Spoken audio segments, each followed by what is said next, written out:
आज हम एक ऐसे महापुरुष के बारे में बात करने जा रहे हैं जिनकी वीरता, बुद्धिमत्ता और नेतृत्व ने इतिहास के पन्नों को अपनी आग से जलाया है। जो न केवल एक योद्धा थे बल्कि एक क्रांतिकारी, एक दूरदर्शी राजा और मातृभूमि के लिए समर्पित आत्मा थे, जिनका नाम सुनते ही हमारे सीने में गर्व की लहर दौड़ जाती है और जिनकी कहानियां सुनकर हर भारतीय के अंदर देशभक्ति की अग्नि प्रज्वलित हो जाती है। आज हम बात करेंगे उस महान योद्धा की जिसने न केवल पहाड़ों और किलों को अपने वश में किया बल्कि अपनी जज्बे और रणनीति से पूरी दुनिया को हिलाकर रख दिया, जिनके साहस की गाथाएं आज भी हम सबको जोश से भर देती हैं। जी हाँ, आज हम एक ऐसे शूरवीर की बात करेंगे जिनका नाम है छत्रपति शिवाजी महाराज। तो तैयार हो जाइए, क्योंकि यह कहानी है अदम्य साहस, अटूट विश्वास और असाधारण नेतृत्व की, जो इतिहास के हर संघर्ष से होकर गुजरी और बन गई अमर।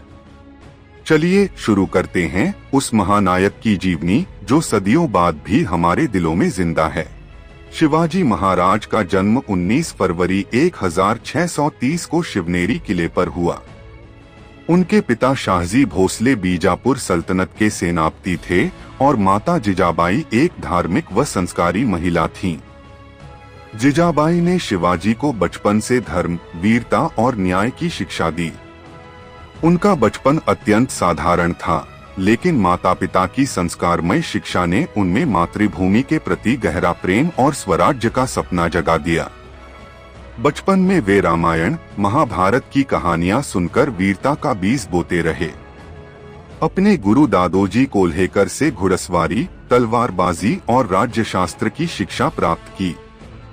उनके भीतर नेतृत्व की शुरुआत वहीं हुई जब वे किलों और पहाड़ों की सुरक्षा के लिए छुप छुप कर अभ्यास करते थे। 16 वर्ष की उम्र में शिवाजी ने तोरणा दुर्ग पर आक्रमण किया और उसे अपने कब्जे में ले लिया। यह उनके लिए केवल एक सैन्य विजय नहीं थी, बल्कि स्वराज्य की नींव रखने वाला एक बड़ा कदम था। यह विजय न केवल उनकी सैन्य क्षमता की मिसाल थी, बल्कि इसने मराठा जनता में स्वराज्य के सपने को जागृत किया। तोरणा किले की रणनीति से शिवाजी ने साबित कर दिया कि छोटे बल भी बड़े दुश्मनों को परास्त कर सकते हैं। शिवाजी महाराज की सबसे बड़ी ताकत थी उनकी गणिमी कावा, छापामार युद्ध नीति। उन्होंने घने जंगलों, पहाड़ों और नदियों का उपयोग करके दुश्मन को चौंकाया। यह युद्ध नीति इतनी कुशल थी कि मुगल और बीजापुर की बड़ी सेनाएं भी इस लड़ाई में फंस जाती थीं। वे दुश्मन के पीछे छुपकर हमला करते और असामयिक हमले से दुश्मन को कमजोर करते। इससे मराठा सेना की लड़ाई हर जगह जानी गई।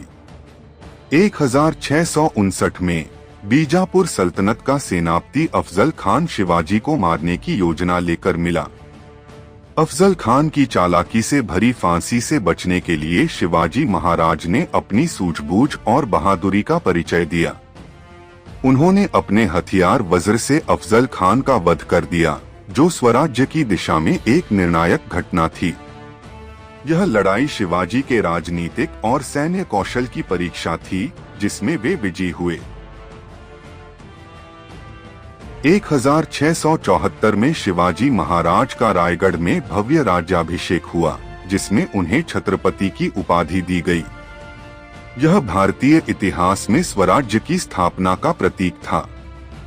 राज्याभिषेक ने न केवल उनकी सत्ता को कानूनी मान्यता दी, बल्कि मराठा साम्राज्य को एक नई पहचान भी दी। उन्होंने प्रशासनिक सुधारों की शुरुआत की और अष्टप्रधान मंडल की स्थापना की।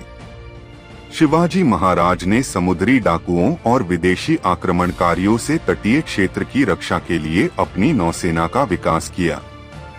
उनकी नौसेना ने पुर्तगालियों और ब्रिटिशों को भी चुनौती दी, जिससे मराठा साम्राज्य की समुद्री शक्ति स्थापित हुई। उन्होंने कोल्हापुर, रायगढ़ और अन्य तटीय किलों पर नौसैनिक अड्डे बनाए। शिवाजी महाराज ने लगभग 300 किलों का निर्माण या पुनर्निर्माण करवाया। रायगढ़, प्रतापगढ़, सिंहगढ़, तोरणा जैसे किले उनकी सैन्य योजना के स्तंभ थे। इन किलों ने दुश्मनों के लिए मजबूती से रक्षा की और मराठा साम्राज्य को बचाया। किलेबंदी शिवाजी की रणनीति में सबसे महत्वपूर्ण हिस्सा थी, जिसने उन्हें सैन्य रूप से अजेय बनाया। शिवाजी महाराज ने प्रशासन को सुव्यवस्थित किया और भ्रष्टाचार पर कड़ा प्रतिबंध लगाया। उनका न्याय तंत्र गरीबों और किसानों के पक्ष में था। उन्होंने अष्टप्रधान मंडल की स्थापना की, जिसमें मंत्री विभिन्न विभागों के प्रभारी थे, जिससे शासन चलाना प्रभावी बना। उन्होंने कराधान को सरल और किसान हितैषी बनाया। शिवाजी महाराज ने अत्यधिक कर और किसानों पर अन्याय को रोकते हुए कृषि और व्यापार को बढ़ावा दिया। उन्होंने स्वदेशी उद्योगों को प्रोत्साहित किया और लोक जीवन में स्थिरता लाई। उनकी आर्थिक नीति ने राज्य को मजबूत किया और लोगों को खुशहाल बनाया।